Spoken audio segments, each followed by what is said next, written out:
شهر رمضان الذي أنزل فيه القرآن.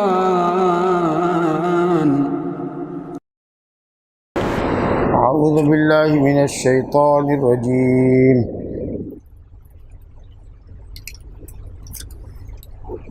يسألك الناس عن الساعة قل إنما علمها عند الله وما يدريك لعل الساعة تكون قريبا إن الله لعن الكافرين وأعد لهم سعيرا خالدين فيها أبدا لا يجدون وليا ولا نصيرا يوم تقلب وجوههم في النار يقولون يا ليتنا أطعنا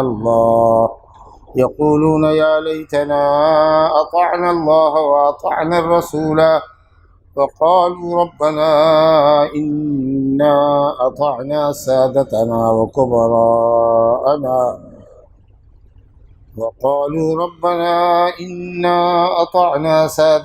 وكبراءنا فأضلونا السبيلا ربنا آتهم ضعفين من العذاب ولعنهم لعنا كبيرا يا أيها الذين آمنوا لا تكونوا كالذين آذوا موسى فبرأه الله مما قالوا وكان عند الله وجيها يا أيها الذين آمنوا اتقوا الله وقولوا قولا سديدا يصلح لكم أعمالكم ويغفر لكم ذنوبكم ومن يطع الله ورسوله فقد فاز فوزا عظيما إنا عرضنا الأمانة على السماوات والأرض والجبال فأبين أن يحملنها وأشفقن منها وحملها الإنسان إنه كان ظلوما جهولا ليعذب الله المنافقين والمنافقات والمشركين والمشركات ويتوب الله على المؤمنين والمؤمنات وكان الله غفورا رحيما. سورہ احزاب کی آخری چند آیات آپ کے سامنے ابھی تلاوت کی گئی ہے. 63 10 آیتیں. اللہ تعالیٰ فرماتا ہے یسألک الناس عن الساعة، لوگ آپ سے قیامت کے متعلق سوال کرتے ہیں. مضارع کا صیغہ ہے جس میں تجدد پایا جاتا ہے، یعنی یہ سوال بار بار لوگ کرتے رہتے ہیں. یہ سوال مستمر ہے، ایک مرتبہ کہہ کے نہیں چپ ہو جاتے. سألک الناس نہیں کہا، لوگوں نے آپ سے پوچھا. یسألک پوچھتے رہتے ہیں. یہ سوال بالاستمرار ہوتا رہتا ہے، موقع بموقع ہوتا رہتا ہے. لوگ آپ سے پوچھتے رہتے ہیں عن الساعة، قیامت کے متعلق. اب یہ سوال جو ہے قیامت کے متعلق کئی طرح سے ہوتا ہے. کئی لوگوں کا کئی ویو ہوتا ہے، کئی لوگوں کا کئی منشا ہوتا ہے. کچھ لوگوں کا منشا قیامت کے متعلق یہ ہوتا ہے کب ہوگی، کیا ہوگی. مقصد ہوتا ہے تکذیب کرنا، انکار کرنا. بہت دن سے سنتے آ رہے قیامت ہوگی. کب قیامت ہوگی؟ سوال کا مطلب ہے تکذیب، انکار. یہ سوال کدھر سے آتا ہے؟ مشرکین کی طرف سے. جس قیامت کی بابت آپ کہہ رہے ہیں وہ قیامت کب ہوگی، استہزاء کے طور پر پوچھ رہے ہیں ان کو، کیونکہ وہ اس کو بعید عقل سمجھتے ہیں. ذالک رجعٌ بعید اذا متنا وکنا ترابا ذالک رجعٌ بعید. جب ہم مر جائیں گے اور ہڈیاں ہماری مٹی میں مل کر کے گل جائیں گی، وہ سیدھا ہو جائیں گی، تو پھر کیسا واپس ہونا ہمارا دوبارہ؟ یہ واپسی ہماری بعید از عقل ہے. تو انکار کے لیے اور استبعاد کے لیے کہ بعید از عقل ہے، اس کے لیے یہ سوال کیا کرتے تھے. انکار کے لیے اور استہزاء کے لیے. یہ سوال کون کر سکتا ہے؟ مشرک. اگر کسی مسلمان کو قیامت کے ہونے میں شک ہے بعث بعد الموت کے اوپر، تو اسلام سے ہی وہ خارج ہے. کچھ لوگ ایسے ہوتے ہیں جن کو قیامت پر یقین تو ہے، لیکن جاننے کے لیے پوچھتے ہیں کہ قیامت کب ہوگی، کتنا وقت گزر چکا، اب اور کتنا وقت ہونا، کتنا قریب ہے. تو کچھ لوگ جاننے کے لیے پوچھتے ہیں، قیامت کا انکار نہیں کرتے، یقین ہے ان کو، لیکن پوچھنے کا مقصد وقت کی قربت اور بعد کو معلوم کرنا ہے کہ قیامت قریب ہے یا بعید ہے، یہ مطلب ہے۔ اور کچھ لوگوں کا مطلب منشا یہ ہوتا ہے سوال کرنے کا کہ یہ لوگوں کو پتہ چل جائے کہ قیامت کا علم اللہ نے کسی کو بھی نہیں دیا، اس کا علم صرف اللہ کو ہے۔ جیسے حضرت جبریل امین نے محمد صلی اللہ علیہ وسلم سے سوال کیا متی الساعہ، قیامت کب قائم ہوگی، تو اس کا منشا نہ انکار و استبعاد تھا، نہ یہ پوچھنا تھا کہ قریب ہے کہ بعید ہے، بلکہ یہ جواب آپ سے لینا تھا کہ قیامت کا علم کسی کو اللہ نے نہ دیا۔ چنانچہ آپ نے جواب دیا مل مسئول عنہا بأعلم من السائل، جو جس سے پوچھا گیا ہے وہ سائل سے زیادہ کچھ نہیں جانتا، یعنی ہم دونوں لا علمی میں برابر ہیں، جیسے آپ نہیں جانتے ہم بھی نہیں جانتے۔ رسولوں میں دو رسول، ایک زمینی رسول ایک آسمانی رسول، ایک آدمی رسول ایک فرشتہ رسول، جس کو سب سے زیادہ اللہ تعالیٰ کی بابت معرفت اور علم حاصل ہے۔ جب ان دونوں کا یہ حال ہے، زمینی رسولوں میں انسانی رسولوں میں سب سے بڑھ کے محمد صلی اللہ علیہ وسلم، اور آسمانی رسولوں میں پیغام لانے والوں میں سب سے بزرگ جبریل امین، اور جب ان دونوں کو معلوم نہیں کہ قیامت کب قائم ہوگی تو کسی اور کو معلوم ہونے کا کیا سوال ہو سکتا ہے؟ تو حضرت جبریل امین علیہ الصلاۃ والسلام کا یہ پوچھنا کس لیے تھا؟ تاکہ لوگوں کو یہ خبر ہو جائے کہ قیامت کا علم اللہ نے کسی کو نہیں دیا۔ قل انما علمها عند اللہ، انما کلمہ حصر ہے، اس کا علم تو صرف اللہ ہی کے پاس ہے، صرف اللہ ہی جانتا ہے کہ قیامت کب قائم ہوگی۔ گویا محمد صلی اللہ علیہ وسلم عالم الغیب نہیں ہے، اگر عالم الغیب ہوتے تو ان کو یہ غیب کا علم ہوتا کہ قیامت کب قائم ہوگی۔ ان اللہ عندہ علم الساعہ، قیامت کا علم صرف اللہ کے پاس ہے، یہ وہ اہم غیبی امور ہے جس پر اللہ نے کسی کو مطلع نہیں کیا، نہ کسی نبی کو نہ کسی مقرب فرشتے کو۔ اپنے وقت پر قیامت ظاہر ہوگی، قیامت کی علامات ہے، نبی صلی اللہ علیہ وسلم نے اس حدیث جبریل میں بھی قیامت کی کچھ علامتیں بتائی، لیکن وہ سب علامت صغریٰ بتائی۔ ان تلد الحفاة العراة العالة يتطاولون فی البنیان، ننگے پاؤں ننگے سر رہنے والے بکری اونٹ کے چرواہوں کو، کالے کلوٹھے اونٹ کے چرواہے، گھٹیا اونٹوں کے چرواہوں کو دیکھو گے، بڑی بڑی بلڈنگوں میں دادے عیش دے رہے ہوں گے، مزے لے رہے ہوں گے، منسٹری ہوگی ان کو، حکومت کے باغ ڈور ان کے ہاتھ میں ہوگی۔ یتطاولون فی البنیان وان تلد الامۃ ربتها، لونڈیا اپنی مالکن کو یا ربہا اپنے مالک کو جنے گی، یعنی نافرمانی ماں باپ کی بڑھ جائے گی، باپ نے ماں نے بچہ پیدا نہیں کیا، بیٹا بیٹی نہیں پیدا کیا، مالک اور مالکہ پیدا کیا ہے۔ تو یہ سب چھوٹی چھوٹی علامتیں تھیں جو پہلے بھی ظاہر ہے، اور اب بھی آپ دیکھ رہے ہیں والدین کی نافرمانی کتنی بڑی ہوئی ہے۔ اور علامات کبریٰ جو ہے، علامات سات قیامت کی بڑی بڑی علامتیں، ان کا بھی حدیثوں میں ذکر ہے۔ لیکن ان علامتوں کے ظاہر ہونے کے بعد بھی ایگزیکٹ قیامت کب قائم ہوگی، کب توڑ پھوڑ شروع ہوگی، کب اسرافیل علیہ الصلاۃ والسلام جو سور کے اوپر مسلط کیے گئے ہیں، اگر یہ نام اور یہ عمل ان کے ساتھ ثابت ہو، کہیں جبریل امین تو لانے پر ہے، میکائیل کہتے ہیں کہ بارش برسانے پر ہے، اور اسرافیل سور پھونکنے پر ہے، جبریل امین وہی لاتے ہیں جس سے زندگی دل کو ملتی ہے، اور بارش برسانے پر اللہ نے میکائیل کو کہا ہے اس سے زمین کو زندگی ملتی ہے، اور اسرافیل جب سور پھونکیں گے تو مردوں کو زندگی ملے گی، سب جگہ زندگی ہی زندگی ہے،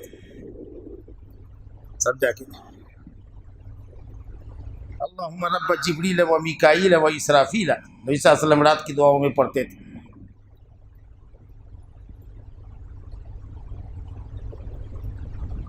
عالم الغیب نہیں ہے، جو کوئی ماضی میں یا آج بھی کہتا رہتا ہے، پیشین گوئی کرتا ہے، اب دنیا کو ذات جدید نہیں ہے، پہلے بھی سنتے تھے 15ویں صدی میں دنیا ختم ہو جائے گی، کچھ اور پہلے لوگ کہتے رہتے ہوں گے کہ اب دنیا ختم ہو جائے گی، اب بھی کوئی سرفیرا کہتا ہوگا کہ 30 تک میں دنیا ختم ہو جائے گی، 40-50 میں دنیا ختم ہو جائے گی۔ یہ سب کے سب تخرص اور تخمین کی باتیں کرتے ہیں، گمان کی باتیں ہیں، سب کے سب کذاب ہے، لاغی اور پاجی ہیں یہ سب۔ جب اللہ رب العالمین فرماتا ہے کہ اللہ کے سوا کوئی نہیں جانتا، محمد صلی اللہ علیہ وسلم نہیں جانتے، حضرت جبریل امین نہیں جانتے، تو تمہیں کیسے پتہ چلا کہ قیامت 10 سال میں قائم ہو جائے گی یا 50 سال میں قائم ہوگی یا 500 سال میں قائم ہوگی؟ تم کو کیا پتہ؟ قل انما علمها عند اللہ، اس کا علم اللہ کے پاس ہے۔ یہ تو قیامت کبریٰ ہے بھائی، جس میں دنیا تہو بالا ہو جائے گی، زمین آسمان سب پھٹ جائیں گے، سارے مکانات منہدم ہو جائیں گے، پہاڑ ریزہ ریزہ ہو جائیں گے، سمندر کا پانی خشک ہو جائے گا، ساری زمین برابر ہو جائے گی، نہ کہیں گڑھا ہوگا، نہ کہیں اونچائی ہوگی، نہ کہیں ٹیلا ہوگا۔ یہ تو بڑی قیامت کا علم اللہ کو ہے، اور چھوٹی قیامت جو ہم سب کی شخصی قیامت ہے، خاص قیامت یعنی موت، اس تک کا پتہ کسی کو نہیں۔ کوئی انسان نہیں کہہ سکتا کہ وہ کتنا دن جیے گا، ارے کس زمین میں مرے گا یہ تک پتہ نہیں ہے۔ حالانکہ یہ معاملہ تو کسی قدر آسان ہے۔ ایک آدمی ہے، رہ رہا ہے، بیٹے کے ساتھ رہ رہا ہے حیدرآباد میں، کہاں جائے گا بیچارہ؟ کہیں اس کی کوئی جگہ نہیں ہے جانے کی، یہیں رہے گا، لیکن اس کے باوجود بھی وہ یہ نہیں کہہ سکتا ہے کہ اس کی روح اس کے بیٹے کے گھر میں پرواز ہوگی۔ ہو سکتا ہے بیمار ہوا، یہاں سے دلی لے جایا گیا علاج کے لیے، دلی میں موت ہوئی اس کی، یا تو دفن وہاں کر دیا گیا یا پھر ایمبولینس کر کے اس کی لاش لائی گئی، اگر بال بچوں کو صلاحیت رہی تو۔ آپ سمجھے نا؟ تو موت کہاں لے جائے گی، کس جگہ کس کی موت ہوگی، یہ بھی کوئی نہیں جانتا۔ وما تدری نفس بأی ارض تموت، وما تدری نفس بأی ارض تموت۔ یہاں مادہ تک سے وہ غدر سے مطلب نہیں، جو محل شاہد ہے وہ بتائیے۔ وما تدری نفس بأی ارض تموت، کوئی نہیں جانتا کہاں مرے گا، اور جب کہاں مرے گا نہیں پتا ہے تو کس وقت مرے گا، اللہ کی قسم یہ تو اور دقیق چیز ہے۔ وقت کا علم تو اور بھی کسی کو نہیں۔ جب جگہ کا پتہ نہیں ہے، جس جگہ میں پوری زندگی رہ رہا ہے، بیٹے کے ساتھ رہ رہا ہے، لیکن ہو سکتا ہے کہ موت اس کو لے جائے، وائزگ لے جائے، موت اس کو چنئی لے جائے، موت اس کو بنگلور لے جائے، وہاں کے ہاسپٹل میں اس کی موت آ جائے، روح پرواز ہو، تو کس دن اور کس وقت موت آئے گی اس کو تو اور بھی کوئی نہیں جانتا۔ تو قیامت کبریٰ ہو یا قیامت صغریٰ ہو، جب آدمی مرتا ہے اس کی قیامت اسی وقت سے شروع ہو جاتی ہے۔ قیامت شروع ہونے کا کیا مطلب کہ دار دنیا سے وہ دار جزا میں منتقل ہو جاتا ہے۔ اب عذاب اور ثواب اس کو قبر سے شروع ہو جائے گا، نہیں سمجھا؟ تو اس لیے وہ آخرت ہی سے قریب ہے۔ کہنے کو تو دار برزخ کہلاتا ہے، وہ دار دنیا ہے، دار برزخ ہے، آڑ ہے، دنیا اور آخرت کے بیچ میں آڑ ہے وہ، لیکن ہے اس کا رشتہ کس سے قریب ہے؟ آخرت سے، کیونکہ وہاں اس کو جزا اور سزا سے گزرنا ہے۔ تو کب کس کی موت ہوگی یہ تو پتہ ہی نہیں ہے۔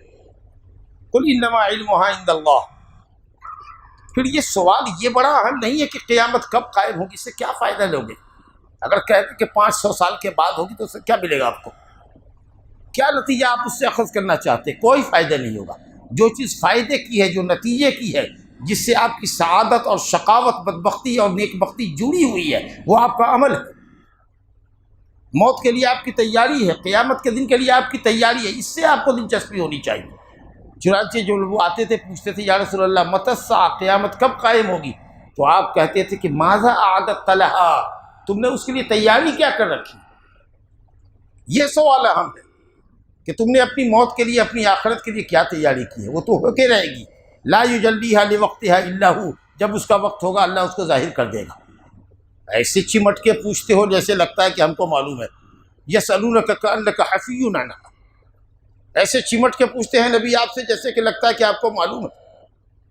اللہ یہاں بھی کہا وما یدریک وما یعلمک متی تکون، آپ کو کیا خبر کہ کب ہوگی، قریب ہے کہ نزدیک ہے؟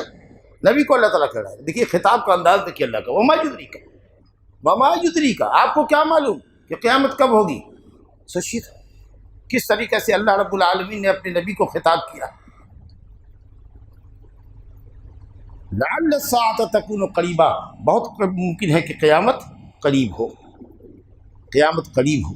اور اس قربت کو نبی صلی اللہ علیہ وسلم نے ایسے بتایا کہ انا والساعة کہاتین، دو انگلیوں کو ایسے اشارہ کیا، سبابہ کو اور اس کے بعد والی انگلی کو، ایسے کہا ایسے ہے قیامت، میری بعثت اور قیامت میں ایسے ہے۔ یعنی جیسے ان دو انگلیوں کے درمیان کوئی تیسری انگلی نہیں ہے، ویسے میرے اور قیامت کے درمیان کوئی نبی نہیں۔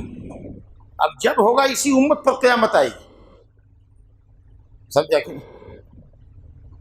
جو ہوگا اس پر قیامت ٹوٹے گی۔ اللہ تعالیٰ ہم سے قیامت کی ہولناکی کو دور کرے، ہم کو تو اس سے پہلے لے جائے، سمجھا کہ اور ویسے بھی جو ایمان والا ہوگا اللہ تعالیٰ اس کو پہلے موت کی نیند سلا دے گا۔ کفار اور مشرکین پر قیامت کی سختیاں ٹوٹیں گی. سمجھے گی؟ وما یدریک، آپ کو کیا خبر، کس چیز نے آپ کو بتایا کہ قریب ہے کہ نزدیک ہے؟ یعنی آپ کو کچھ پتہ نہیں. صاحب لوگوں میں رب العالمین کا وما یدریک وما یعلمک بہا، کوئی چیز آپ کو اس کا علم نہیں دے رہی. لعل الساعۃ تکون قریبا، بہت ممکن ہے کہ قیامت قریب ہو. اور کہا کہ ہر شخص کی قیامت اس کی موت کے ساتھ ہے. اب کب کس کی موت آئے گی یہ کس کو پتا ہے؟ آج ہم ہیں کل صبح نہیں ہوں گے. صبح تو دور کی بات ہے، ایک چھن کے بعد، ایک منٹ کے بعد نہیں ہو سکتے. سامان 100 برس کا ہے، پل کی خبر دی.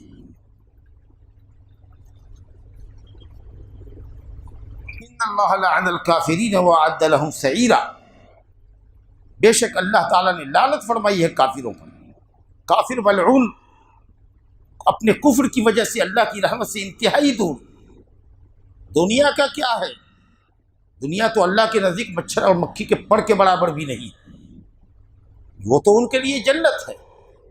وہ جتنے بھی عیش اور آرام کر لیں، جہنم کی سختی کے مقابلے میں کچھ بھی نہیں ہے. ساری دنیا کی دولت بھی مل جائے تو کچھ نہیں ہے. یہ نعمت کچھ نہیں ملے گی. یہ ایک دفعہ جہنم میں ڈبکی دکھلایا جائے گا نا، پوچھے گا اللہ تعالیٰ کبھی آرام ملا تھا؟ دنیا کے تو بہت مالدار تھے، ایشیا کے سب سے ریچسٹ مین تم ہی تھے. ایک دفعہ ڈبکی کھلاوے گا، کہے گا نہ نہیں، ہم نے کبھی آرام کا تو مزہ ہی نہیں چکھا، بھول جائے گا.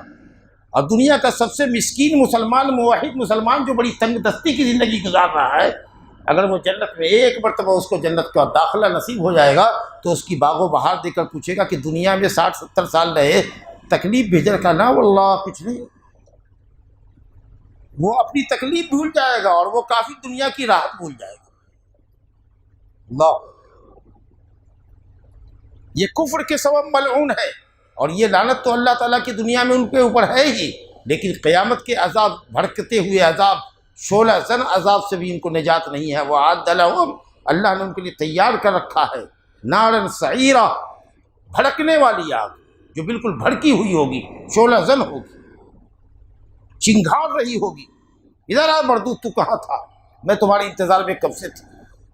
کہاں بھاگتا؟ ادھر آ، بلائے گی. سمعوا لها تغیظا وزفیرا خالدین فیہا ابدا. 1 سال 2 سال مشرک کو نہیں رہنا ہے، مہینہ سال نہیں رہنا ہے، خالدین فیہا ابدا. جو مشرک ہیں ان کو ہمیشہ ہمیشہ رہنا ہے، اس میں ہمیشہ ہمیشہ رہنا ہے. وہ بھی اور ان کے بت بھی جن کو وہ اللہ کے علاوہ پوجتے. انکم وما تعبدون من دون اللہ حسب جہنم انتم لها واردون وقودها الناس والحجارہ. جی، یا ایھا الذین آمنوا قوا انفسکم واہلیکم نارا وقودها الناس والحجارہ. انسان اور پتھر ہوں گے جن بتوں کو پوجتے ہو، وہ ہوں گے تاکہ تم اپنے معبودوں کی بے بسی دیکھ سکو. لو کانوا ہؤلاء آلہۃ ما وردوها، اگر یہ معبود ہوتے تو جہنم میں ادھر تھوڑی آتے. یہ بتانے کے لیے، ذہنی اذیت دینے کے لیے تم کو ہمیشہ ہمیشہ رہیں گے. گویا جہنم ہمیشہ کے لیے باقی رہے گی، جیسے جنت جنتیوں کے لیے باقی رہے گی، اور جہنم جہنمیوں کے لیے، کافروں کے لیے ہمیشہ باقی رہے گی. البتہ جو موحدین گنہگار ہوں گے، جن کے لیے جہنم واجب ہو چکی ہوگی، اللہ کے کچھ نیک بندوں کی شفاعت سے وہ جہنم میں جانے سے روک دیے جائیں گے، جنت کی راہ پہ لگا دیے جائیں گے، یا پھر جہنم میں جل رہے ہوں گے تو ان کو ان کی سفارشوں سے نکالا جائے گا اور نہر حیات میں غوطہ دے کر کے پھر اس کو فریش کر کے جنت میں داخل کیا جائے گا. تو یہ تو موحدین کے لیے ہوگا. لیکن مشرک چاہے وہ غیر اللہ کا پرستار، چاہے بت کا پوجنے والا ہو، کہ قبر کا پوجنے والا ہو، کہ چاند ستارے کا پوجنے والا ہو، کہ دریا اور آگ کا پوجنے والا ہو، اللہ کے علاوہ جس کی پرستش کرنے والا ہے وہ ادھر دائمی جہنم میں رہے گا. خالدین فیہا ابدا. ابدا کس چیز کے لیے آتا ہے؟ مستقبل میں استمرار زمان کے لیے. مستقبل میں استمرار، ہمیشہ آنے والی مستقبل میں. اور ازل ماضی میں استمرار زمان کے لیے. اس لیے اللہ تعالیٰ ازل سے لے کر ابد تک ہے، اس کا کوئی ماضی نہیں، اس کا کوئی مستقبل نہیں، ہمیشہ سے ہمیشہ رہے گا، ازل سے لے کر ابد تک. تو خالدین فیہا ابدا، ہمیشہ ہمیشہ رہیں گے. یہی اہل سنت والجماعت کا عقیدہ ہے کہ جہنم ہمیشہ باقی رہے گی اور جنت بھی ہمیشہ باقی رہے گی. یہ سمجھنا کہ جہنم ختم کر دی جائے گی، یہ معتزلہ کا گمراہ فرقے کا عقیدہ ہے کہ ایک زمانے کے بعد جہنم ختم کر دی جائے گی۔ تب جا کے جب عذاب بہت دے چکا ہوگا اللہ تعالیٰ تو ختم کر دے گا۔ یہ بتائیے تو اللہ تعالیٰ کہتا ہے خالدین فیہا ابدا ومن یعص اللہ ورسولہ فإن لہ نار جہنم خالدین فیہا ابدا۔ یہ مردود کہتا ہے کہ نہیں، ختم کر دی جائے گی۔ سمجھ گئے؟ ہاں، تو اہل سنت والجماعت کا عقیدہ یہی ہے کہ جہنم ہمیشہ کے لیے اور جنت ہمیشہ کے لیے ہوگی۔ البتہ جو موحدین اور ساتھ ہوں گے گنہگار، وہ جب جہنم سے نکال دیے جائیں گے اور وہ سب جگہ خالی رہ جائیں گی، اس کو ختم کر دیا جائے گا۔ ہو سکتا ہے کافروں کی جہنم ذرا لمبی کر دی جائے گی۔ لا یجدون ولیا ولا نصیرا، یہ کفار جو وہاں ہمیشہ رہیں گے، یہ نہ اپنا کسی کو ولی وہاں پائیں گے جو ان کی حفاظت کرے، ولی دوست جو ان کو بچائے، حفاظت کرے، ولا نصیرا، اور نہ کوئی مددگار ہوگا جو جہنم کے عذاب کو ان سے پھیر دے۔ نہ کوئی حفاظت کرنے والا ہوگا، نہ کوئی جہنم کے عذاب کو ان سے پھیرنے والا ہوگا، کوئی نہیں ہوگا۔ سب کے سب دامن جھاڑ کر نکل جائیں گے۔ یوم تقلب وجوہہم فی النار، اس دن ان کے چہرے آگ کے اندر الٹ پلٹ کیے جائیں گے، جیسے آگ کے انگاروں کے اوپر گوشت کو جو بھونا جاتا ہے، کباب جو بنایا جاتا ہے تو دیکھتے ہیں اس کو الٹ پلٹ کیا جاتا ہے۔ اگر ایک طرف رکھیں گے تو ایک طرف جلے گا، اوپر نہیں جلے گا، پکنے کے لیے اس کو الٹ پلٹ کیا جاتا ہے۔ تو جس میں سب سے زیادہ حساس عضو جو ہے وہ چہرہ ہے، جو انسان کی پہچان ہے، انسان کا چہرہ ہے، اسی کو دیکھ کر کے آدمی کی شخصیت سمجھ میں آتی ہے، پہچان ہوتی۔ اس چہرے پر عذاب کی سختی بڑی سنگین ہوگی، اس کو اللہ تعالیٰ کبھی ادھر کبھی ادھر کبھی ادھر کبھی ادھر کباب کی طرح سیکھے گا۔ یوم تقلب وجوہ، مجہول کیسے کا استعمال کیا گیا، نہیں پڑھنا پسند کریں گے۔ ایک طرف اگر سک رہا ہے تو چاہیں گے کہ ایک طرف کا جل جائے، ادھر تو بچا رہے، نہیں چل ادھر۔ یوم تقلب، پھیرا جائے گا، یتقلبون نہیں، وہ پھیریں گے نہیں، ان کو پھیرا جائے گا، ناپسندیدگی کے باوجود بھی ان کے چہرے کو زبردستی پھیرا جائے گا، چل ادھر کو، ایسے الٹ پلٹ ہوتا ہے والعیاذ باللہ۔ تب وہاں پر جب یہ عذاب کی سختی دیکھیں گے تو اس وقت اپنی حسرت کا اظہار کریں گے، یقولون، کہیں گے یا لیتنا، اے کاش ہم اللہ اور اس کے رسول کی اطاعت کر کے آئے ہوئے۔ معلوم ہوا کہ جہنم سے نجات دینے والی کون سی چیز ہے؟ اللہ اور اس کے رسول کی اطاعت، کیونکہ ایک مشرک وہاں پر جو جس چیز کی تمنا کر رہا ہے وہ تمنا صرف کیا ہے؟ اللہ اور اس کے رسول کی اطاعت، اور اس کے اندر پورا اسلام ہی داخل ہے۔ تمام واجبات کی ادائیگی، مستحبات کی ادائیگی، اور تمام محرمات اور مکروہات سب سے اجتناب، تمام چیز اللہ اور اس کے رسول کی اطاعت میں داخل ہے۔ اسلام ہے کیا؟ اللہ اور اس کی رسول کی اطاعت۔ یا ایھا الذین آمنوا اطیعوا اللہ واطیعوا الرسول، اسلام کے ہی تو رسول ہے، اسلام اسی کا نام ہے۔ تو کہیں گے کہ کاش ہم نے اللہ اور اس کے رسول کی اطاعت کی ہوتی، لیکن یہ ندم، یہ ندامت، یہ حسرت، یہ تحسر، یہ افسوس ایسے وقت میں ہو رہا ہے حیث لا ینفع الندم، ایسے وقت ہو رہا ہے جب کہ ندامت ان کو کوئی فائدہ نہیں پہنچائے گی۔ کاش کہ لوگ ہوش کے ناخن لیتے، قرآن مجید کو پڑھتے اور سمجھتے، اور اپنے انجام کو دیکھ کر اپنے شرک سے توبہ کرتے اور اسلام کے گھنی چھاؤں میں آتے، تاکہ دنیا سے لے کر آخرت تک اور جنت تک کی سعادت ان کو نصیب ہو سکے۔ اللہ لوگوں کو مشرف اسلام کرے۔ وقالوا، اور یہ کہیں گے، ربنا ان اطعنا سادتنا وکبراءنا، اے ہمارے رب، ہم نے اپنے سادہ اور کبرا کی اطاعت کی، ان کے حکم مانا، آنکھ بند کر کے ان کا حکم مانا، تقلید کی، ان کی اتباع نہیں کیا، دلیل کی پیروی نہیں کی، سید مان کے چلے، کبیر القوم مان کے چلے، قوم کے اندر یہ آدمی مرتبے والا تھا، ذو شرف تھا، شرف اور قدر والا تھا، سید جس کی جمع سادہ ہے، سادتنا، سید کی جمع سادات، سیدہ کی جمع سادات، یا جمع الجمع، سمجھا کہ نہیں؟ السید کی جمع سادہ، ایھا السادہ، عربی والے کہتے ہیں ایھا السادہ، سمجھا کہ نہیں؟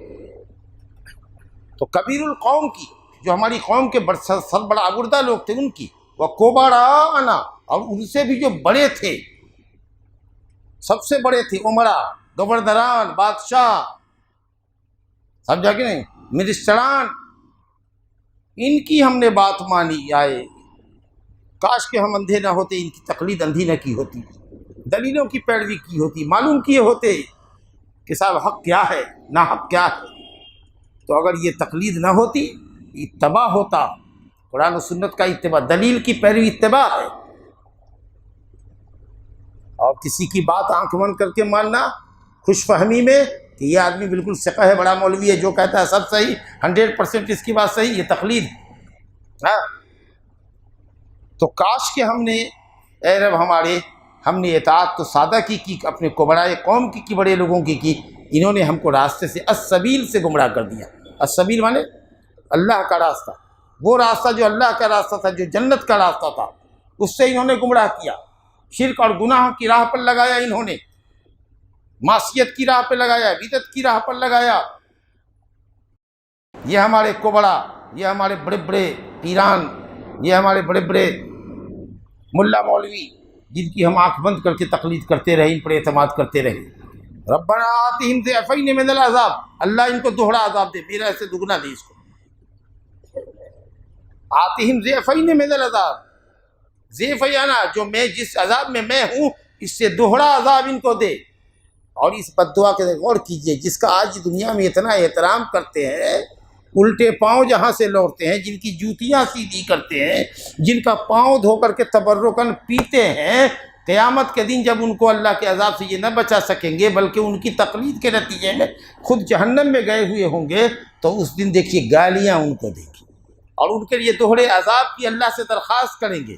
اور یہ بالکل یہ دعا جو ہوگی ان کی طرف سے کہ دوہرا عذاب دے، یہ عدل پر مبنی دعا ہوگی، جور اور ظلم نہیں ہے، کیونکہ یہ مردود خود گمراہ ہوا تو اس کی گمراہی کا گناہ دے، اس نے ہم لوگوں کو جو گمراہ کیا اس کا بھی گمراہی کے دے۔ وَلَا يَحْمِلُنَّ أَثْقَالَكُمْ وَأَثْقَالًا مَّعَ أَثْقَالِهِمْ وَلَا يَحْمِلُنَّ أَثْقَالَكُمْ وَأَثْقَالًا مَّعَ أَثْقَالِهِمْ، اپنے گناہوں کا تو بوجھ یہ اٹھائیں گے ہی، اور ان تمام لوگوں کے گناہوں کا بوجھ اٹھائیں گے جو انہوں نے ان کو گمراہ کیا تھا۔ وَإِسْتَبَرَّأَ الَّذِينَ اتُّبِعُوا مِنَ الَّذِينَ اتَّبَعُوا وَرَأَوُا الْعَذَابَ وَتَقَطَّعَتْ بِهُمُ الْأَسْبَابُ۔ آج کے یہ متبعین متبوعین سے جن کی پیروی کر رہے ہیں، برات کا اظہار کرتے ہیں، اور کہیں گے کاش دوبارہ دنیا میں لوٹتے ہم تو کبھی ان کی پیروی نہ کرتے۔ تو یہ جو دوہرے عذاب کی فرمائش ہے، یہ جو آج جن کی اتنی عزت کر رہے ہیں، کل ان کو گالیاں دیں گے، بد دعائیں کریں گے، لعنتیں کریں گے، یہ اس کے مستحق ہیں۔ تو بہرحال متبوعین اور متبعین جن کی پیروی کی جا رہی ہے ناحق، اللہ کے مقابلے میں، رسول کے مقابلے میں، اور جو لوگ پیروی کر رہے ہیں، دونوں کو ہوش کا ناخن لینا چاہیے۔ ایک عذاب ہو کہ دوہرا عذاب ہو، لیکن ہوگا تو دونوں کو۔ وَلْعَنْهُمْ لَعْنًا كَبِيرًا، اور ان کے اوپر بہت بڑی لعنت کر، بہت بڑی لعنت۔ اور ایک قرأت ہے وَلْعَنْهُمْ لَعْنًا كَثِيرًا، بہت زیادہ لعنت کر۔ کثیر اور کبیر میں فرق پوچھتے نا، کثیر بولے تو کمیت میں بہت زیادہ، اور کبیر بولے تو کیفیت میں، ہاں بہت بڑا عذاب، بہت سخت عذاب، یا بہت زیادہ عذاب، یہ بد دعا کریں گے۔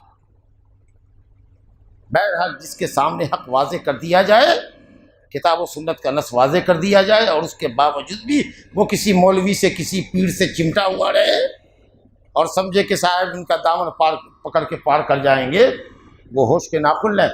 کل کہیں گے وَيَوْمَ يَعَضُّ الظَّالِمُ عَلَىٰ يَدَيْهِ يَقُولُ يَا لَيْتَنِي اتَّخَذْتُ مَعَ الرَّسُولِ سَبِيلًا يَا وَيْلَتَىٰ لَيْتَنِي لَمْ أَتَّخِذْ فُلَانًا خَلِيلًا، کاش کے رسول کو اپنا دوست بنائے ہوئے ہوتے۔ اپنے ہاتھوں کو اپنے دانت سے چبائے گا، غصے کے مارے، حسرت کے مارے اپنے ہاتھ کو کاٹے گا، اور کہے گا کاش کہ میں نے رسول کا کہا مانا ہوتا، کسی ملا مولوی کی بات پر آنکھ بند کر کے بھروسہ نہ کیا ہوتا۔ یا لیتنی، یا ویلتا لیتنی لم اتخذ فلاں کو اپنا دوست نہ بنائے ہوا ہوتا۔ برے ساتھیوں سے، بدعتی ساتھیوں سے بچ کے رہو، بدعتی مولویوں سے بچ کے رہو، ورنہ اگر گمراہ ہو جاؤ گے تو کل کو بھاری قیمت چکانی پڑے گی تم کو، اور اس وقت افسوس کرو گے کہ کاش ہم نے رسول کی رائے اختیار کی۔ یا ایھا الذین آمنوا لا تکونوا کالذین آذوا موسیٰ، اے ایمان والو ان کی طرح نہ ہو جانا جنہوں نے حضرت موسیٰ کو اذیت دی۔ فبرأہ اللہ مما قالوا، اللہ نے یہودیوں کی ہرزہ سرائی سے، بکواس سے حضرت موسیٰ کو بری کر دیا، پاک کر کے دکھا دیا۔ وَكَانَ عِندَ اللَّهِ وَجِيهًا، اور وہ اللہ کے نزدیک وجی تھے، ذوالجاہ تھے، والمرتبت تھے، ان کا مقام اور مرتبہ اللہ کے نزدیک بہت بڑا تھا۔ من احسن الرجال تھے، کمپلیٹ آدمی تھے، خوبصورت آدمی تھے، مستجاب الدعوات تھے، اللہ کے نزدیک بڑا حق تھا، جو مانگتے تھے اللہ پورا کر دیتا تھا۔ کئی مفسرین نے کئی معنی بتایا، لیکن بہرحال عیب دار نہ تھے۔ اس میں اس امت کو تحذیر بھی ہے، اللہ نے ڈرایا ہے ہم کو، اور ایک بیک وقت نبی کو تسلی بھی دی ہے، کہا تم بدماشی مت کرنا، اس طرح کی شرارت اور گستاخی اپنے نبی کے متعلق مت کرنا، ان کے شان کے منافی کوئی بات نہ کہنا۔ اور نبی صلی اللہ علیہ وسلم کو دھارس دے رہا ہے، اللہ تعالیٰ تسلی دے رہا ہے کہ اگر کوئی کہے اس طرح کی باتیں تو صبر کیجئے گا، کیونکہ آپ سے پہلے کے لوگوں کو بھی اذیت دی جا چکی ہے، اس لیے صبر کی تلقین اللہ تعالیٰ کر رہا ہے۔ اب وہ کیا بات کہی تھی یہودیوں نے جس سے حضرت موسیٰ کو تقریباً بہت سی باتیں ہیں۔ جو مشہور بات ہے وہ یہ ہے کہ کہا کہ صاحب یہ آدمی ہمارے ساتھ غسل نہیں کرتا ہے، الگ الگ تنہائی میں غسل کرتا ہے، وہ سب ننگے غسل کرتے تھے، کسی بیان میں آیا ہے ایک ذکر، ننگے غسل کیا کرتے تھے، موسیٰ علیہ السلام کو بلاتے تھے تو وہ نہیں آتے۔ موسیٰ علیہ السلام شدید آدمی تھے بڑے جلالی، بڑے غصہ ور، بڑے سخت، لیکن اس کے باوجود بھی بڑے حیا باز تھے، تو لوگوں کے ساتھ نہیں نہاتے تھے، ننگے نہیں ہوتے تھے، قوم ننگے ہو کے نہاتی تھی، تو انہوں نے بدتمیزی کی اور اتہام بازی کی، کہا کہ یا تو سفید داغ ہے ان کے پرائیویٹ پارٹ میں، برس ہے، یا پھر یہ ہے کہ ان کا خصیہ بڑا ہے، اس لیے یہ ہم لوگوں کے ساتھ نہیں آتی نماز کو، یہ غسل کو۔ یہ ایک بات ہے۔ تو گئے غسل کرنے کے لیے، بخاری شریف کی روایت ہے، گئے غسل کرنے کے لیے لنگی اتار کر کے رکھا اور گئے غسل کیا، جب باہر نکلے کہ لنگی پہنے تو پتھر لنگی لے کر کے بھاگا، تو آپ کہہ رہے ہیں حضرت موسیٰ دوڑ رہے ہیں اس کے پیچھے پوری طاقت سے، صوبی یا حجر، صوبی یا حجر، یہ پتھر میرا کپڑا دے دو۔ تو کوئی کہے گا کہ پتھر کو سنا رہے ہیں، پتھر بھی سنتا ہے کیا؟ بولو بھائی، ارے کس سے سنتا ہے؟ آپ سے سن لے گا پتھر، نہ بلوائیے، سنتا نہیں ہے، جماد ہے وہ، اللہ بلواتا ہے تو سنتا ہے، لیکن آپ اس کو خطاب کر رہے ہیں ایسے جیسے کسی عقل مند کو خطاب کیا جا رہا ہے، کیونکہ وہ پتھر نہیں ہے، وہ آدمی جیسا کام کر رہا ہے، بھاگ رہا ہے، کہیں پتھر بھی کسی کا کپڑا لے کے بھاگتا کیا؟ تو چونکہ وہ کام عقل مند کا کر رہا ہے، جماعت کا کام نہیں کر رہا ہے، بے جان پتھر کی شکل نہیں ہے اس کی، ہے پتھر ہی، لیکن اللہ نے اس کو بھگایا، تو اس لیے انہوں نے خطاب کیا یا حجر یا صوبی یا حجر۔ اس پر تو آپ کو تعجب ہوا، پوچھ دیا کہ کیسے خطاب کر دیا، لیکن اس پر تعجب نہیں ہوا کہ کیسے بھاگا، یہ بھی تو کہتے کہ کیسے بھاگا، تو جو جواب آپ دیجیے گا کیسے بھاگا وہی جواب ہماری طرف سے لے لیجیے گا کہ موسیٰ علیہ السلام نے کہا کہ یا حجر یا حجر یا حجر، اور اس کے بعد جا کر کے جہاں شرفا بیٹھے ہوئے تھے، جتھا بیٹھا ہوا تھا بنی اسرائیل کا یہودیوں کا، وہاں جا کر کے وہ پتھر ٹھہر گیا۔ اب لوگوں نے جب دیکھا ان کے پرائیویٹ پارٹ کو تو شرم کے مارے ان کی ٹھڈیاں جو ہے سینے پر لٹکی، کہے ہم تو کچھ اور سمجھتے تھے، یہ تو آدمی ٹھیک ٹھاک ہے۔ اور اس کے بعد حضرت موسیٰ علیہ السلام نے لنگی اپنی کسی اور جو لاٹھی تھی ان کی مارا 6-7 لاٹھی پتھر کے اوپر، سمجھا کہ نہیں؟ پتھر کو بھی چوٹ لگتا ہے کیا ہے؟ پھر وہی کہیں گے آپ کو کہ کام کیا تھا بدماش کا، تو بدماش کی پٹائی ہونی چاہیے تھی کہ نہیں ہونی چاہیے تھی؟ اور ایک معجزہ یہ ظاہر ہوا کہ لاٹھی کا نشان پتھر پر پڑ گیا۔ کوئی بچہ آپ کا ہو، جا رہا ہو گھر میں، کسی ٹیبل سے کرسی سے ٹکرا کر کے گر جاتا ہے، رونے لگتا ہے، اچھا بیٹا کیوں روئے؟ کہا اس نے مارا، اس سے چوٹ کھا گیا، اچھا چلو کرسی کو مارتے ہیں، کہا میرے بچے کو کہا مارا۔ اب بچے کے لیے تسلی دینے کے لیے 1-2 تھپڑ اس کو ایسے ایسے لگا رہے ہیں، بچہ چپ ہو گیا، بجھ رہا وہ اس نے چوٹ دیا ہم کو، مارا اس نے، تو اس کو ہمارے بابا نے مارا، گویا ہمارا بدلہ لے لیا، ٹھیک ہے نا؟ چلیے، تو اس طرح کی بات ہے۔ کسی نے یہ کہا کہ صاحب حضرت ہارون کی موت کا الزام لگایا بے ایمانوں نے، میدان تیہ میں 40 سال کی رہائی، اللہ اکبر، لوگ کہتا ہے کہ یاجوج ماجوج نہیں مل رہا ہے، وہ دیوار نہیں مل رہی ہے جو ذوالقرنین نے لگائی تھی. اللہ اکبر. 40 سال میدان میں سرپٹ بھاگ رہے ہیں، دوڑ رہے ہیں، راستہ نہیں مل رہا ہے. وہیں پر 2 میل 3 میل کے اوپر فلسطین ہے. ان لوگوں کو نظر نہیں آ رہے ہیں یہ لوگ. موسیٰ علیہ السلام کے ماننے والے مصر سے سینکڑوں کی تعداد میں ان کے ساتھ نکلے ہیں. اتنا بڑا جتھا لوگوں کو نظر نہیں آ رہا ہے کہ کوئی ملتا کہتا کدھر آپ لوگ ٹامک کھوئیے، ہمارے راستہ ادھر ہے.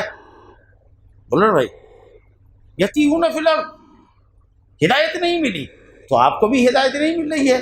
کہاں ہے یاجوج ماجوج چھپا ہوا، اور کہاں ہے وہ ذوالقرنین کا صد. آپ سمجھے نا، کیا انسان اپنے کو کیا سمجھتا ہے، خدا بن بیٹھا ہے کہ جو چیز ہم نے دیکھ لیا وہ دیکھ لینا ہے، جو ہم نے نہیں دیکھا اس کا انکار کر دینا. 40 سال میں لوگوں کو پتہ نہیں چلا کہ حضرت موسیٰ یہاں گھوم رہے ہیں اور ٹہل رہے ہیں ان کے لوگ.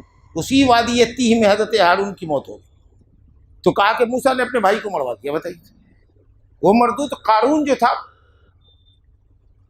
جو اتنا بڑا خزانہ کا مالک تھا، جس کی چابیاں ایک پوری جماعت اٹھاتی تھی، 10 آدمی سے لے کے 40 آدمی تک کا ایک پہلوانوں کا جتھا چابی گچھا اٹھاتا تھا.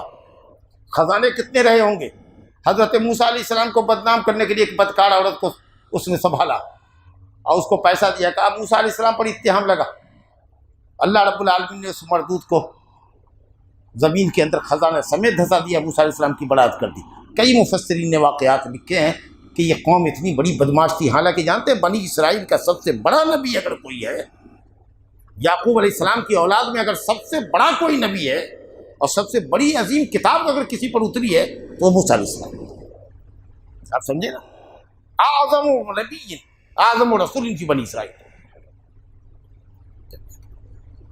نبی صلی اللہ علیہ وسلم کو بھی لوگوں نے اذیت دی. آپ تقسیم غنائم کر رہے ہیں. ذوالخویسرہ تمیمی جو خوارج کا سردار تھا کہا کہ اس تقسیم میں انصاف نہیں برتا جا رہا ہے. حالانکہ مؤلفۃ القلوب کو مشرکین کو دے رہے ہیں، جو نئے نئے مسلمان ہو رہے ہیں ان کو دے رہے ہیں تاکہ ان کا پورا قبیلہ مسلمان ہو جائے. تو کہا اس تقسیم میں انصاف نہیں ہے. نبی صلی اللہ علیہ وسلم پر ناانصافی کا الزام ہے.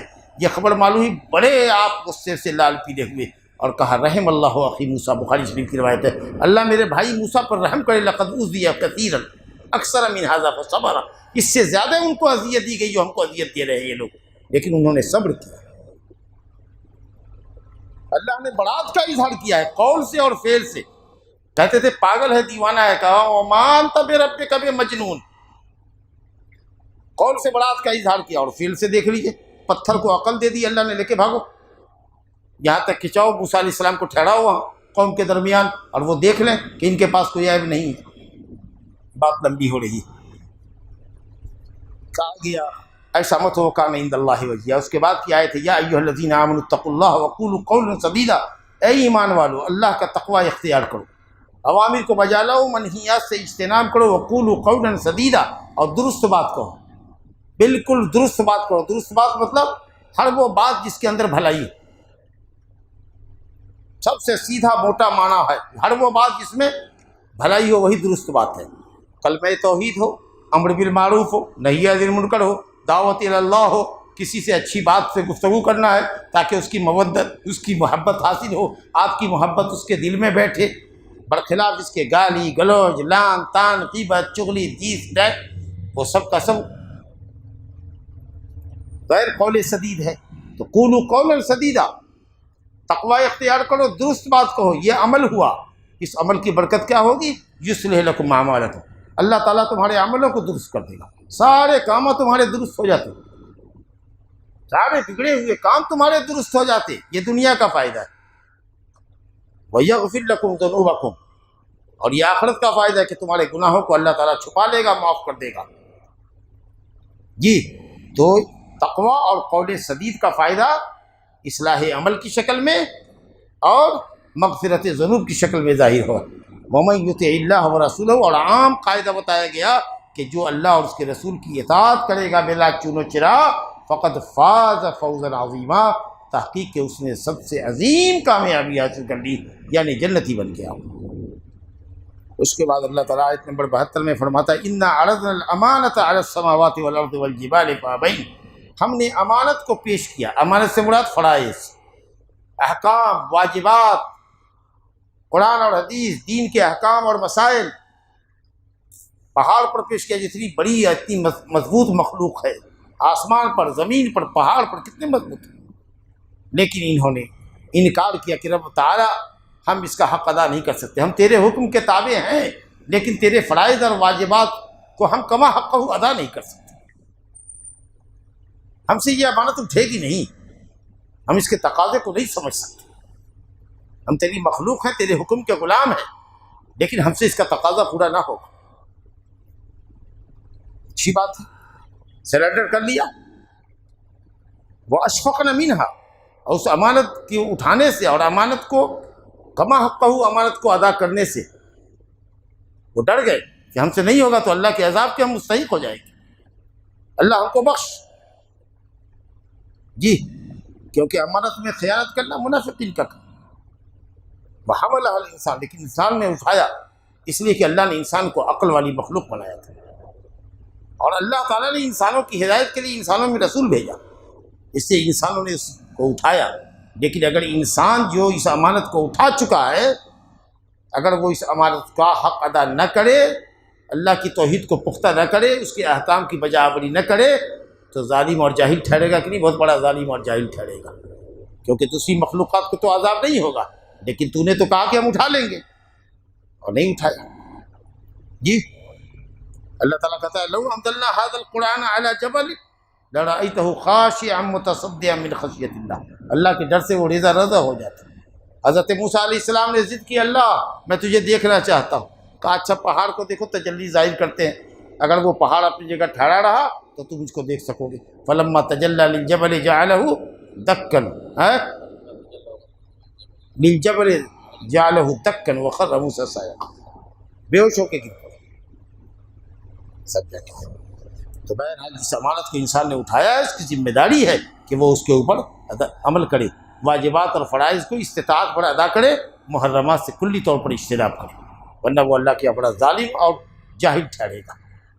لیعذب اللہ المنافقین، یہ اللہ نے امانت جو دی ہے اور انسانوں نے اس کو اٹھایا ہے. اب تین کیٹیگری ہے اس امانت کے تئیں. کچھ لوگ تو منافق ہیں، جو اعتقادی منافق ہے، کلمہ زبان سے پڑھتے تھے لیکن دل میں کفر چھپاتے تھے. اشہد ان لا الہ الا اللہ و اشہد ان محمد رسول اللہ بھی پڑھتے تھے، نماز میں بھی آ جاتے تھے. یہ الگ بات ہے کہ نماز میں آتے تھے وَإِذَا قَامُوا إِلَى الصَّلَاةِ قَامُوا كُسَالَىٰ يُرَاءُونَ النَّاسَ وَلَا يَذْكُرُونَ اللَّهَ إِلَّا قَلِيلًا مُذَبذَبِينَ بَيْنَ ذَلِكَ لَا إِلَٰهَ هَٰؤُلَاءِ وَلَا إِلَٰهَ هَٰؤُلَاءِ. سستی اور کاہلی کے ساتھ نماز پڑھنا، ہارے کی نماز پڑھنا، یہ منافقوں کا طریقہ ہے. ایسا نہیں ہونا، پوری رغبت کے ساتھ نماز پڑھو، وقت پہ نماز پڑھو. جیسے ہی اذان کامے پڑھے سیدھا مسجد کی طرف بھاگو، سارے کامہ چھوڑو. پڑھ رہے ہیں لیکن من مٹاؤ کے ساتھ پڑھ رہے ہیں، بوجھل من کے ساتھ پڑھ رہے ہیں. اس کا مطلب کہ آپ کو نماز میں رغبت نہیں ہے. آدمی سستی وہیں دکھاتا ہے جس عمل کے اندر جس میں اس کو رغبت رہا. جس کام میں رغبت ہوتی ہے اس میں تو بڑی چستی اور پھرتی دکھاتا ہے. تو سستی سے نماز پڑھنے کا مطلب کہ آپ کو دل سے نماز پسند نہیں ہے. اگر آپ کو دل سے نماز سے محبت ہوتی تو پھرتی ہوتی ہے آپ کے اندر، سستی نہیں ہوتی، چستی ہوتی. تو یہ منافق تھے، آتے تھے کہتے تھے ہم تو آپ کو اللہ کا رسول مانتے ہیں. وَإِذَا جَاءَكَ الْمُنَافِقُونَ قَالُوا نَشْهَدُ إِنَّكَ لَرَسُولُ اللَّهِ. اللہ کہتا ہے وَاللَّهُ يَعْلَمُ إِنَّكَ لَرَسُولُهُ وَاللَّهُ يَشْهَدُ إِنَّ الْمُنَافِقِينَ لَكَاذِبُونَ. یہ جھوٹے ہیں، یہ آپ کو زبان سے صرف مانتے ہیں، دل سے نہیں مانتے. اور ٹھیک اسی طریقے سے اس منافقت کی سزا ان کو ملے گی کہ جب قبر میں جائیں گے اور منکر نکیر آ کے بیٹھاوے گا، بول اس آدمی کے بارے میں کیا کہتا ہے، بول تیرا رب کون تھا، بول تیرے رسول، ہا لا ادری، ہا لا ادری سمیعت الناس یقولون فقلت. لوگوں کو سنا تھا کہ محمد نام ہے، وہ سنتے تھے، زبانی سنا تھا، کان سے سنا تھا، سمجھا کچھ نہیں تھا. تو جیسا یہاں کر رہے ہیں، زبان سے بول رہے ہیں، وہیں بھی کہیں گے. لیکن دل سے چونکہ مومن نہیں تھے، اللہ کی توحید پر، رسول کی رسالت پر ایمان نہیں رکھتے تھے، اس لیے جواب بھی وہاں وہی ہوگا. فیقول المنافق او المرتاب. راوی کو شک ہے کہ منافق یا مرتاب کہے گا ہاں لا ادری، جبکہ مومن کہے گا کہ ربی اللہ دینی الاسلام والذی بعث فینا هو محمد رسول اللہ جاءنا بالبینات والہدی فآمنا بہ واتبعنا. مومن جواب دے گا، منافق و مرتاب جواب نہیں دے گا. تو ایک تو یہ منافق اور منافقات ہیں جن کے بارے میں کہا ان المنافقین فی الدرک الاسفل من النار، تو یہ کیا امانت کو اٹھائیں گے، اللہ کی شریعت پر عمل کریں گے، تو منافق ہے یہ۔ اور دوسرے کون ہیں؟ مشرکین اور مشرکات ہیں جو کھلم کھلا دین کا انکار کرتے ہیں۔ ان کی پوزیشن واضح ہے کہ بھئی وہ ایک اللہ کو نہیں مانتے، رسولوں کو نہیں مانتے، محمد صلی اللہ علیہ وسلم کو آخری پیغمبر نہیں مانتے، وہ کھلے ہوئے مشرک ہیں۔ لیکن وہ جو تھے منافق وہ چھپے ہوئے مشرک تھے، وہ مشرکین سے زیادہ خطرناک تھے۔ چھپے ہوئے دشمن سے کھلا ہوا دشمن بہتر ہے، چھپا دشمن سے کھلا دشمن بہتر ہے، سمجھا نا؟ اس لیے پہلے اللہ نے منافقین کا ذکر کیا، لِيُعَذِّبَ اللَّهُ الْمُنَافِقِينَ وَالْمُنَافِقَاتِ، تب بیان کر رہا ہے وَالْمُشْرِكِينَ وَالْمُشْرِكَاتِ اللہ وَيَتُوبَ اللَّهُ عَلَى الْمُؤْمِنِينَ وَالْمُؤْمِنَاتِ، اور اللہ تعالیٰ مومن مردوں اور مومنہ عورتوں کی توبہ قبول کرتا ہے، موحدین کی توبہ قبول کرتا ہے۔ گناہ ہو جاؤ اللہ سے تائب ہو جاؤ۔ ارے مشرکو، تم بھی اگر سچے دل سے اللہ کے حضور تائب ہو جاؤ اور اللہ کی توحید پر آ جاؤ، شرک سے توبہ کر لو۔ اے منافقو، اگر تم واقعی دل سے توبہ کر لو، آ جاؤ، تو اللہ تعالیٰ کا در کھلا ہوا ہے۔ الا الذین تابوا واخلصوا دینہم للہ، توبہ کرو، اخلاص کرو، واصلحوا، الا الذین تابوا واصلحوا واخلصوا دینہم للہ، دین کو اللہ کے لیے خالص کر لو، شرک سے توحید پر آ جاؤ، ریا سے اخلاص پر آ جاؤ، کیونکہ ریاکاری کے لیے نماز پڑھتے تھے۔ اللہ تعالیٰ توبہ قبول کرے گا۔ یتوب اللہ علی المؤمنین والمؤمنات، لیکن اس کا یہ مطلب نہیں کہ منافقین اور مشرکین اگر توبہ کریں سچی تو ان کی توبہ قبول نہیں ہوگی، ان کی بھی توبہ قبول ہوگی اور ان کے بھی سارے گناہ معاف ہو جائیں گے۔ وکان اللہ غفور الرحیمہ، اور اللہ تعالیٰ بڑا بخشنے والا اور مہربان ہے۔ ھذا وباللہ التوفیق، وصلی اللہ علی نبینا محمد وعلی آلہ وصحبہ اجمعین۔